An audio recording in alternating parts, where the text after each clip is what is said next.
terakhir ini berdasarkan 2 Korintus bab 13 ayat 5. 2 Korintus bab 13 ayat 5. Mari kita sama-sama baca ayat ini. Teruslah menguji diri kamu sendiri untuk mengetahui sama ada iman kamu teguh atau tidak, dan teruslah memeriksa keadaan kamu yang sebenarnya. Sampai itu ya. Teruslah memeriksa keadaan kamu yang sebenarnya. Untuk mengetahui keadaan kamu yang sebenar, kamu mesti memeriksa. Artinya apa, saudara-saudari? Kalau saya tak periksa, artinya saya tak tahu keadaan saya yang sebenar. Kalau saya tahu keadaan saya, kenapa diperlu periksa? So, bagi ramai yang hadir hari ini, ramai tidak begitu biasa dengan konsep memeriksa diri sendiri. Kita sangat pandai memeriksa orang lain. Ya, selalu bila kita cakap selalu tentang orang lain, kita memeriksa mereka. Kan? Banyak kali kamu sudah buat hal itu kan? Kita duduk, kita cakap, apa kita cakap? Saudara itu cakap begitu. Lagi satu saudara kata, saya ingat dia sombong. Bila kamu kata dia sombong, artinya kamu memeriksa dia sudah. Dia buat begitu, itu bukan periksa, itu kenyataan. Tetapi bila kamu kata dia buat itu kerana saya ingat bertiaga dia sombong, artinya kamu periksa. Tabiat periksa bagus, tetapi ayat ini kata, kalau kamu periksa orang lain, kamu tak dapat manfaat. Lebih baik kita memeriksa diri sendiri, baru kita kenal diri sendiri. Artinya, semua orang pun tidak kenal siapa diri sendiri. Kamu pun tidak tahu siapa kamu kalau kamu tidak memeriksa. Memeriksa apa, saudara-saudari? Memeriksa apa? Kita mau memeriksa sesuatu. Kenapa kita buat sesuatu? Itu yang kita mau periksa. Kenapa? Soalan kenapa. Ya. Selalu kita sudah biasa dengan apa saya buat. Contohnya, jika saya tanya kamu, apa kamu buat? Kamu boleh beri senarai yang panjang. Saya kerja. Saya buat kerja pengabaran. Saya menyiapkan pelajaran. Saya bantu orang. Saya cuci pinggang. Banyak. Tetapi kenapa? Kenapa kamu buat semua ini? Itu soalan yang paling penting, kerana bila kamu tanya kenapa, soalan itu akan masuk ke dalam hati. Ya, ini penting. Tanpa soalan kenapa, tak payah jawapan. Tak payah jawapan, kerana kamu pun tak tahu jawapan. Bila kamu tanya soalan kenapa, soalan itu cara kamu tanya ataupun tabiat tanya. Bila kamu tanya kenapa, fokus kamu sudah masuk ke dalam hati. Itu yang penting. Yang penting dalam ayat ini, Yesus kata, Yehova kata, memeriksa diri. Bagaimana mau memeriksa diri? Tanpa soalan kenapa. So, kenapa? Kenapa saya buat ini? Kenapa saya buat itu? Mungkin kamu cari jawapan, tapi tidak senang. Banyak jenis jawapan yang kamu boleh dapat. Kenapa? Soalan yang penting ialah apa jawapan yang bagus. Kenapa kita buat sesuatu? Kenapa? Kenapa kita menginjil? Kenapa kita tadi sebagai tadi rencana tadi kan, kenapa seorang saudara itu ambil kekepalaan? Kenapa? Yang tugasnya jadi kepala. Kenapa jadi kepala? Kenapa? Kalau kenapa itu, kamu terus tanya kenapa, baru kamu boleh sampai tempat yang betul. Apa itu tempat yang betul? Itu tempat yang sama dengan Tuhan. Kenapa Tuhan buat semua? Kita boleh tanya Tuhan kan, Yehovah, kenapa kamu cipta dunia? Kenapa kamu beri Arab Firdaus? Kenapa kamu beri sidang? Kenapa kamu buat sesuatu? Kalau kamu tanya Tuhan, Yehovah muncul di depan kamu. Kamu tanya dia, Yehovah, kenapa semua ini? Dia akan jawab, ikut 1 Yohanes bab 4 ayat 8. Ayat ini banyak kali minggu ini kita telah bincang. Yang ini, hari ini kita mau memahami dengan lebih dalam. 1 Yohanes bab 4 ayat 8. Bila selepas baca ayat, kamu sendiri jawab, kenapa Tuhan buat segala ini? 1 Yohanes bab 4 ayat 8.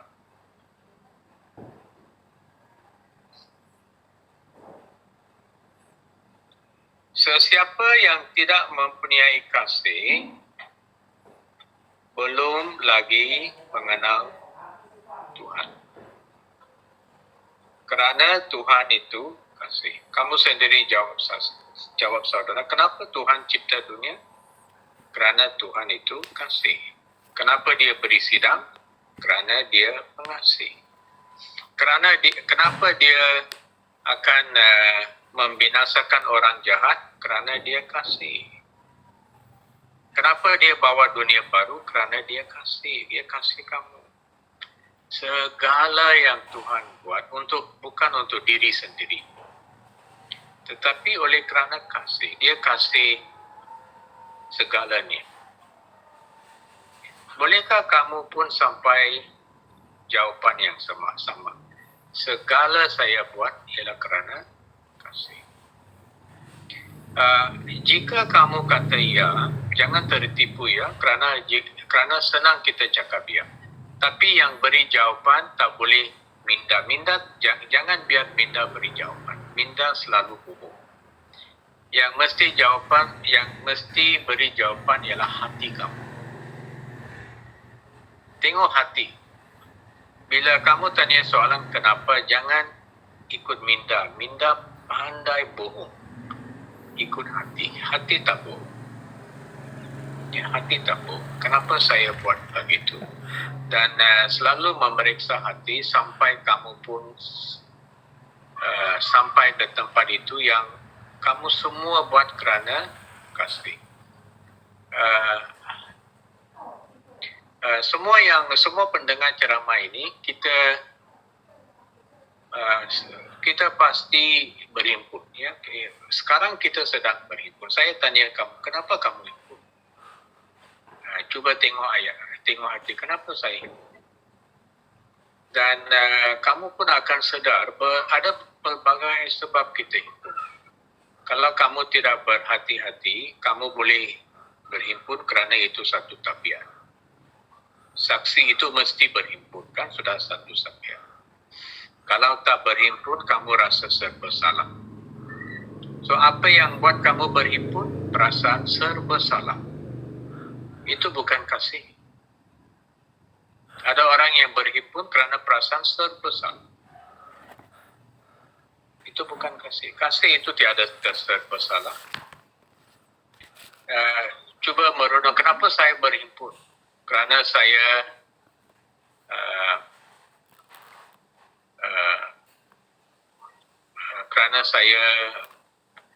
mau jumpa saudara itu. Okey, kamu mau jumpa saudara itu. Tetapi jika kamu digalak oleh kasih, kamu semangat kamu adalah kalau kamu buat sesuatu oleh kasih, kamu tidak ingin jumpa satu orang saja. Kasih itu artinya kamu ingin jumpa semua orang, itu kasih. Macam Tuhan kan, Tuhan baik kepada semua orang, itu kasih. Kalau sedikit orang kamu suka, sedikit orang kamu tak suka, itu bukan kasih secara Tuhan. Itu bukan kasih Tuhan. Kasih Tuhan ialah semua. Bila kamu merenung, baru kamu boleh rasa, ya betul lah. Saya pun tak tahu, mungkin saya mesti berusaha menjadi lebih pengasih.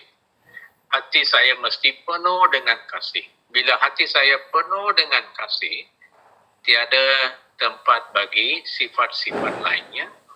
Kamu tahu tak sifat sombong, sifat iri hati, sifat kecewa, sifat banyak, apa juga sifat lah. Semuanya berasal daripada hati. Tapi bila hati kamu penuh dengan kasih, sifat-sifat yang tidak bagus itu susah mau besar. Ya. So yang paling penting saudara-saudari, penuhkan hati dengan kasih. Kalau tidak, sifat sombong, sifat ini, sifat sana akan berakar di sana. Kalau tiada kasih, pasti sifat lain berakar. So yang paling bagus ialah jadi orang yang pengasih. Kalau kamu cuba buang sifat sombong, susah tahu. Sifat sombong itu macam pokok yang begitu sudah besar sampai akar itu mau dalam. Kamu rasa senang mau kasih buang, tak senang. Kalau kamu tak percaya, pergi keluar, kamu tengok satu pokok, kamu cuba keluar akar dia, tak boleh. Perasaan sombong pun tak boleh. Perasaan besar pun tak boleh. Hanya yang boleh menyingkirkan perasaan ini ialah bila hati kamu menjadi penuh dengan kasih. Bila hati kamu penuh dengan kasih, perasaan sombong itu tak boleh tumbuh kerana kasih adalah racun bagi dia. Kasih menjadi racun. Serta-merta pokok yang melambangkan sombong mati. Pokok yang melambangkan sesuatu mati. Semua mati. Kalau kamu cuba berusaha satu demi satu, buang sombong, buang ini, pasti tak boleh. So yang penting jadi pengasih. Dan serta-merta semua masalah kamu, semua sifat lain kamu, tiada tempat untuk berakar. Pasal itu ayat kata memeriksa hati kamu, memeriksa. Adakah kamu seperti Yehuwa yang pengasih? Rasul Paulus pun ada beri poin yang begitu kuat, saudara-saudari. Mari kita tengok perkataan Yesus, Rasul Paulus. Pasti kamu pun heran dengan cara dia guna bahasa. Bahasanya sangat kuat. Dalam buku 1 Korintus bab 13. 1 Korintus bab 13. 1 Korintus bab 13 ayat 2 dan 3. Dan dalam dua ayat ini banyak hal yang kamu boleh merenung. Ya, selepas ceramah pun boleh merenung. 1 Korintus bab 13 ayat 2 dan 3.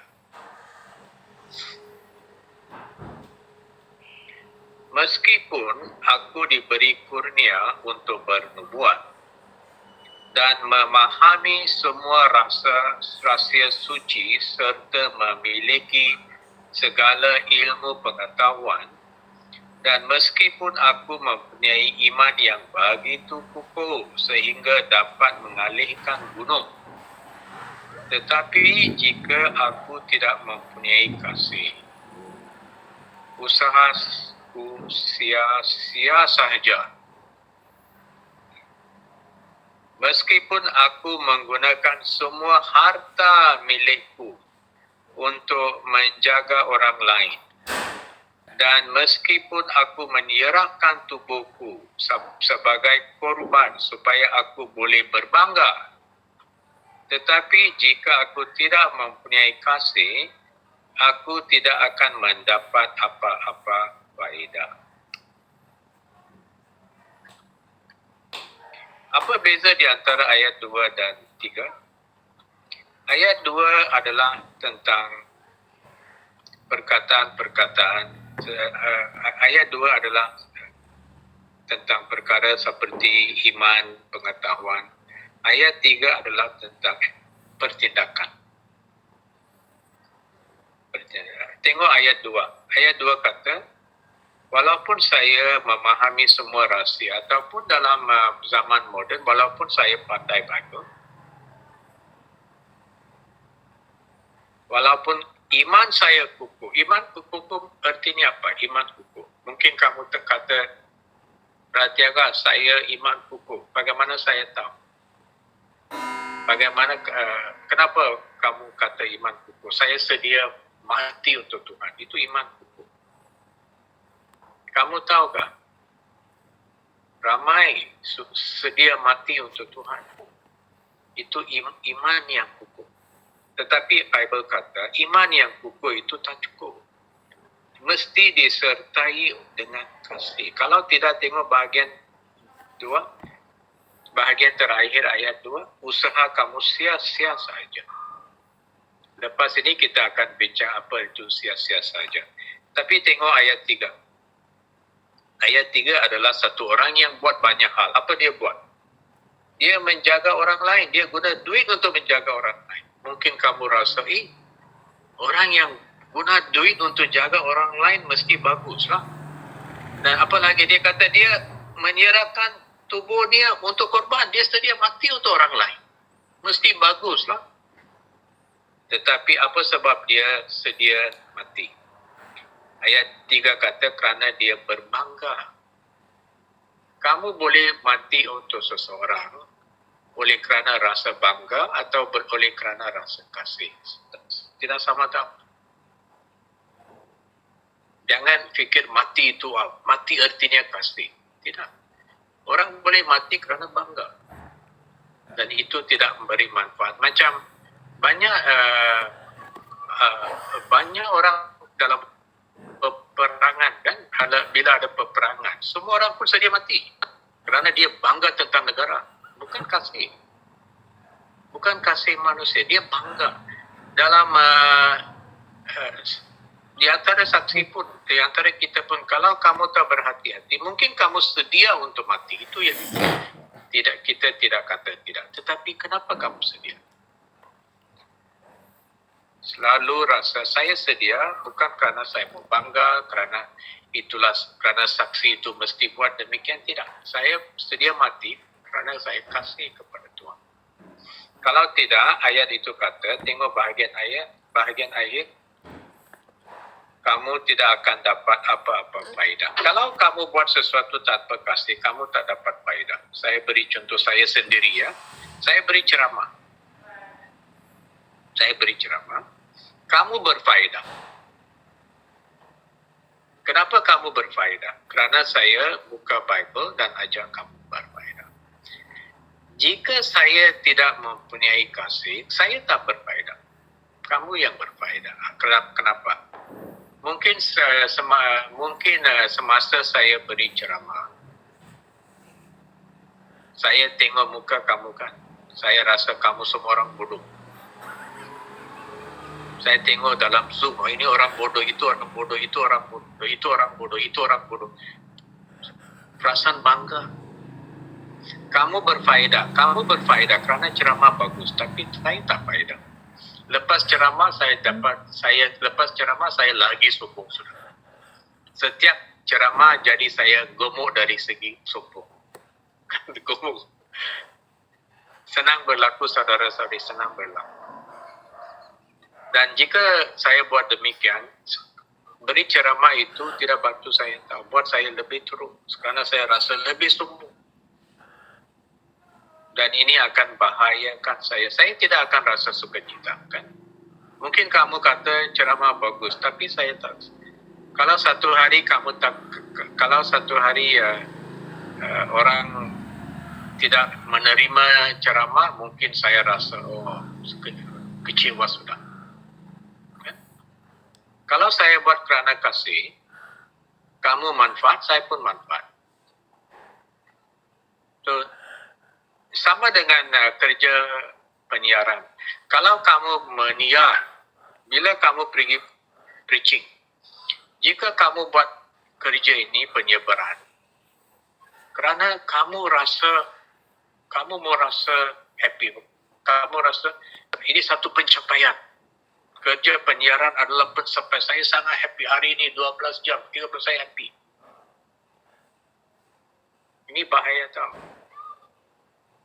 kerja penyebaran bukan untuk pencapaian diri sendiri. Kerja penyebaran adalah hasil kasih kepada manusia. Hasil kasih kepada manusia. Sebahagian daripada kasih. Semua yang kita buat mesti sebahagian daripada kasih. Macam tanah, kalau hati kamu penuh kasih kan, hati kamu sudah penuh kasih, yang lain akan muncul, penyebaran akan muncul, kerja lain akan muncul. Tapi hati tidak kasih, penyebaran semua tidak manfaat kamu. Mungkin boleh manfaat orang lain. Kamu boleh selamatkan orang lain, tapi hilang nyawa. Berapa ratus brother sister yang telah ajar Bible kepada orang lain. Pelajar Bible jadi saksi, guru sudah hilang. Berapa banyak begitu ya. Guru sudah hilang, student dia masih ada. Kerana guru semasa dia belajar, dia tidak belajar dengan hati yang penuh kasih. Dia ingin mencapai sesuatu, dia rasa kecewa, dia rasa bangga, dia rasa begini, dia rasa begitu. Perasaan dia kan buatnya akhirnya mati dari segi rohani. So, sangat penting saudara-saudari, kamu sendiri memeriksa diri supaya kamu buat sesuatu dengan kasih. Cuba kamu merenung hal ini. Tuhan nampak dari syurga. Dia boleh nampak hati. Saya tak boleh, kan?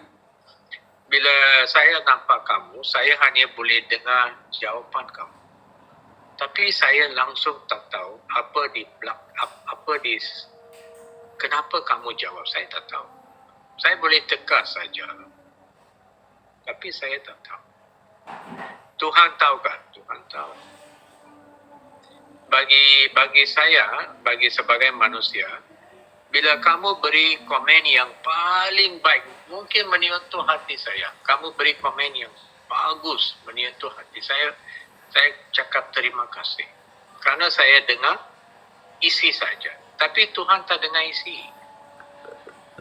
Tuhan tengok kepada hati. Kenapa kamu jawab? Mungkin kamu jawab kerana kamu rasa kamu pandai, sombong. Tuhan tahu, saya tak tahu.